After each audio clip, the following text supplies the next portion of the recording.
நமது சங்கத்தின் 15வது செயற்குழு கூட்டம் 15/6/2025 அன்று நடைபெற்றது.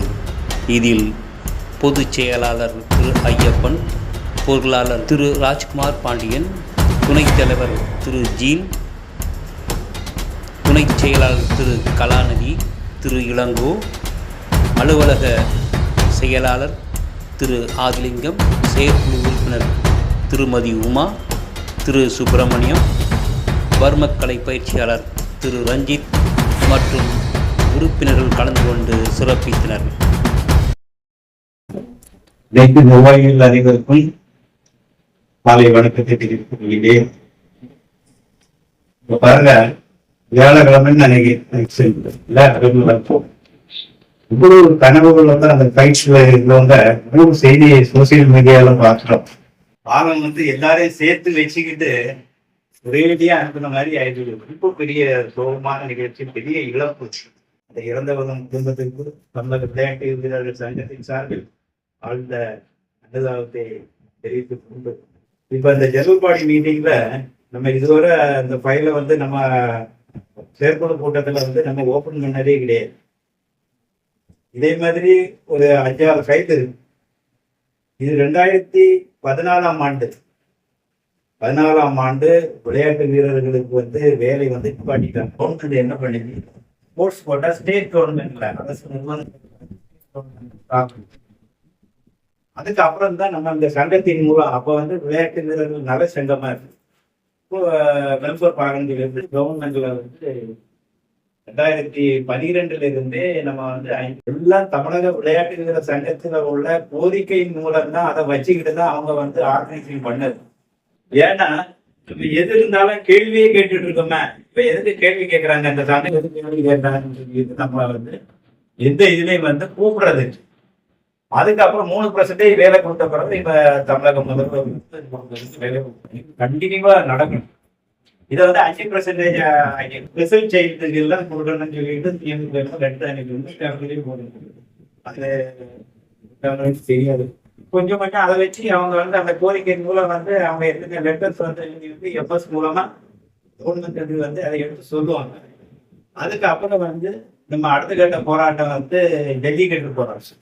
மெரினா பீச்சில் வந்து ஒரு நாள் ஃபுல்லாக உட்காந்தோம், மறுநாள் உட்காந்தோம்.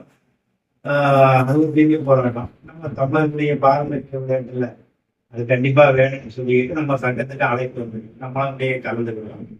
அந்த டைம்ல தான் அம்மையார் வேலைதான் இவங்கதான் சென்ட்ரல் கவர்மெண்ட்ல வந்து இது பண்ணிக்கிட்டு அந்த இது ஏடிவில வந்து லைவ் ப்ரோக்ராம் வந்து தமிழக விளையாட்டு சங்கத்தின் சார்பில் லைவ் ப்ரோக்ராம் நம்ம அதை வந்து நம்ம விளையாட்டுக்கிற சங்கம் என்னெல்லாம் செய்திருக்கீங்க அங்க வந்து இது பண்ணாங்க. அப்ப இருந்த சிஎம் வந்து உடனே கான்ஃபரன்ஸ் காலில் வந்து இருந்துட்டு ரொம்ப தேங்க்ஸ், நல்லா பண்ணீங்க பாராட்டம். விளையாட்டு வீரர்கள் ஊக்கம் வந்து என்னன்னா எல்லாமே தப்பு பண்ணுவது ஏதோ ஒரு நடவடிக்கை ஒரு பாதிக்கப்படக்கூடியது அந்த பிள்ளைகள் தான் பாதிக்கும். அதாவது ஒரு 5 வருஷத்துக்கு முன்னாடி 75% விழுக்காடு மாணவர்கள் வந்து ஊக்க மருந்து சார்ந்த தேசிய விளையாட்டு ஸ்கூல் விளையாட்டுல வந்து 75% மாணவர்கள் வந்து ஊக்க மருந்து சாப்பிடுறாங்க. அப்போ இதுக்கு ஒரு தடை வேணும். ஊக்க மருந்து வந்து அடிப்படையிலேயே வந்து ஏன் டிஸ்ட்ரிக்ட் வைக்கும் போதே நம்ம வந்து ஊக்க மருந்து தடை சட்டம் வந்து கொண்டு வந்த நல்லா இருக்குல்ல.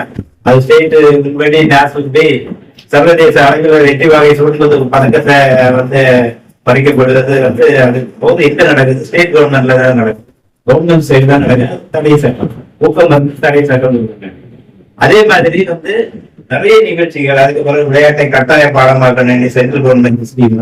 அதாவது நம்ம தான் லெட்டர் அனுப்பி அந்த ஸ்கீம்ல இருந்து அவங்களும் வந்து சில செய்திகளை எடுத்திருக்காங்க. அதே மாதிரி வந்து அந்த ஸ்டேட் கவர்மெண்ட்ல விளையாட்டு கட்டாய பாடம் கிடையாது. சென்ட்ரல் கவர்மெண்ட் கொண்டு வந்தது, ஸ்டேட் கவர்மெண்ட் கொண்டு வர மாட்டாங்க, கொண்டு வந்து அவங்க ஆதரிக்கிறாங்க. அந்த கட்டாய பாடங்கள் விளையாட்டு தான் இருக்குன்னு நினைக்கிறேன். ஆமா, அதுக்கப்புறம் பிரைம் மினிஸ்டருக்கும் வந்து நம்ம வந்து ஒரு திட்டத்தை வந்து அனுப்பிடுவோம். என்னன்னா வந்து லட்சக்கணக்கான இந்தியாவிலே கோடிக்கணக்கான கிராமப்புற மாணவர்கள், ஏழை மாணவர்களாக இருக்காங்க. அவங்களுக்கு வந்து விளையாட்டுல வந்து உதவி பண்ண முடியாது. கிராமத்துக்கு வந்து வெளியே கொண்டு வர வேண்டும். 1 ரூபா திட்டம் வந்து எல்லா ஸ்கூல்லயும் வந்து 1 ரூபா திட்டம், ஒரு பிள்ளைக்கு 1 ரூபா கொடுத்தாங்க, எல்லாம் சேர்த்து அந்த விளையாட்டுக்கு யூஸ் பண்ணாட்டி ஒரு திட்டத்தை அனுப்பியிருந்தேன். ரிப்ளை வரல. விளையாட்டு சங்கங்கள், அதாவது மாவட்ட சங்கம், மாநில சங்கம், தேசிய சங்கம், இந்த மாவட்ட மாநில சங்கங்கள்ல என்ன நடக்குதுன்னே யாருக்கும் தெரியும். அதே மாதிரி வந்து விளையாட்டுங்கிறது வாழ்வாதாரம். இப்ப பாருங்க, வாழ்வாதாரம்னு சொல்லும்போது இப்ப 100 பேருக்கு வேலை போட்டா போதும், 7 பேருக்கு மெடிக்கல்ல சீட்டு போட்டா போதும் தான் பண்ணணும். ஒன்றுமா ஹையஸ்டா வரும்போது ஒவ்வொரு மெடிக்கல் சீட்டு, அட்வொகேட்ல வந்து இது சீட்டு எல்லாம் வந்து இம்ப்ரூவ் பண்ணணும். அதே மாதிரி வந்து கிராமப்புறத்துல இருந்து மாணவர்கள் வந்து குழந்தைகள் வந்து நிறைய வந்து இதில் டெவலப் ஆகி ஏதாவது துறையில் சாதனை பண்ணணும் நிறைய வராங்க.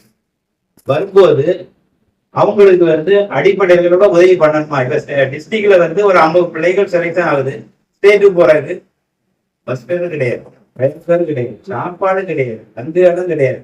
அப்ப எப்படி அவங்க வந்து வாழ்வாதாரம் அவங்க ஸ்போர்ட்ல அச்சீவ்மெண்ட் பண்ணுவாங்க? இந்த சைன் பண்ண பிள்ளைகளுக்கு வந்து 25 லட்சம் கொடுக்குறோம், 30 லட்சம் கொடுக்குறோம், அது வேற. கிராமப்புற பிள்ளைகளுக்கு பயன்பெறணும். அதுக்குதான் நம்ம இப்ப லாஸ்ட்ல வந்து ஒரு போராட்டமா எடுத்துருக்கோம், விளையாட்டு சட்டம். இந்த விளையாட்டு சட்டம் வந்து அண்டை மாநிலத்துல இருக்கிறது போல் தமிழகத்துக்கு கொண்டு வரணும். அது வந்து சட்டசபையில நிறைவேற்றணும்.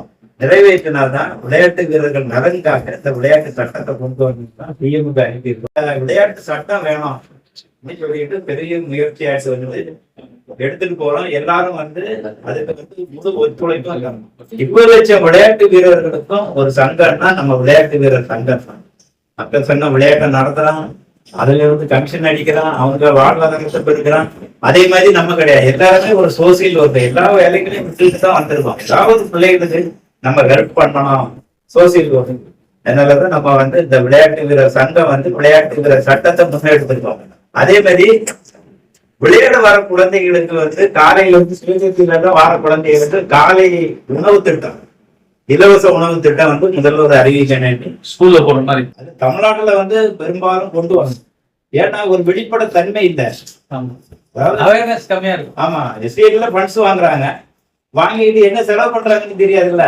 எப்படி செலக்ட் பண்றாங்க, ஒரு ஓப்பன் அத்தாரிட்டி அதெல்லாம் இருந்தாதான் வந்து இந்த விளையாட்டு சட்டத்துல வந்து அந்த பயமெல்லாம் கொண்டு வந்து விளையாட்டு சட்டத்தை நிறைவேற்றணும். இனி வந்து இந்த செயற்குழு மூலம் வந்து நம்ம பிரஸுக்கு அனுப்பியிருக்கோம். முதல்வர் அவர்கிட்ட வேண்டி கேட்டுக்கொள்கிறேன். நன்றி, வணக்கம். டிஸ்ட்ரிக்ட்ல வந்து நம்ம சங்கத்துல இருந்து அட்லீஸ்ட் ஒரு 2 பேராவது ஒவ்வொரு டிஸ்ட்ரிக்ட்லயே வந்து நம்மளாம் நம்ம ஃப்ரெண்ட்ஸ் சூஸ் பண்ணி அவங்க இன்ஆக்டிவ் இருந்தாலும் பரவாயில்ல, இன்சூரன்ஸ் தெரியல, அட்லீஸ்ட் ஒரு டிஸ்ட்ரிக்ட் நம்ம ஆள் இருக்காதுங்கிற ஒரு இதை வந்து நம்ம கொண்டு வரணும். இது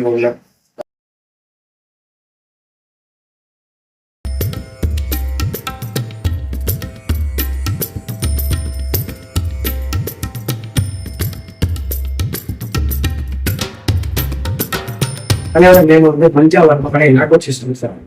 என்னுடைய ஆசன் பேர் வந்து ஆராய்ச்சியில் இருக்கும். இந்தியன் படம் ஃபர்ஸ்ட் படம் எல்லாரும் பார்த்துருக்கீங்க. வல்வக்கலை பண்ணிருக்காங்க. நான் சொன்ன பேர் ஆசன். 30 வருஷமா அவங்க ஆனாலும் சொல்றத விட நான் பிள்ளைன்னு சொல்லலாம். அவங்க வீட்டில் தான் குழந்தை எல்லாமே டோர்னமெண்ட் போயிருக்கேன். தமிழ்நாடு முழுவதும் படிச்சிருக்கேன். 15வது செயற்குழு கூட்டத்தில் நிறைவேற்றப்பட்ட தீர்மானங்கள். 1. பொதுக்குழு கூட்டத்தை ஆகஸ்ட் மாதத்திற்குள் நடத்துவது. 2. விளையாட்டு வீரர்கள் சங்கமம் விழா செப்டம்பர் மாதம் நடத்தப்படுவது. 3. தமிழக முதல்வர் அவர்களுக்கு விளையாட்டு வீரர்கள் நலன் காக்க விளையாட்டு சட்டம் நிறைவேற்ற வேண்டும் என்ற கோரிக்கை மனுவை அளிப்பது. 4. விளையாட்டு அரங்கில் பசியோடு பயிற்சி பெறும் ஏழை எளிய விளையாட்டு வீரர்களுக்கு இலவச காலை உணவு திட்டம் அமுல்படுத்த வேண்டும் என்று தமிழக முதல்வருக்கு கோரிக்கை மனு அளிப்பது. நன்றி, வணக்கம்.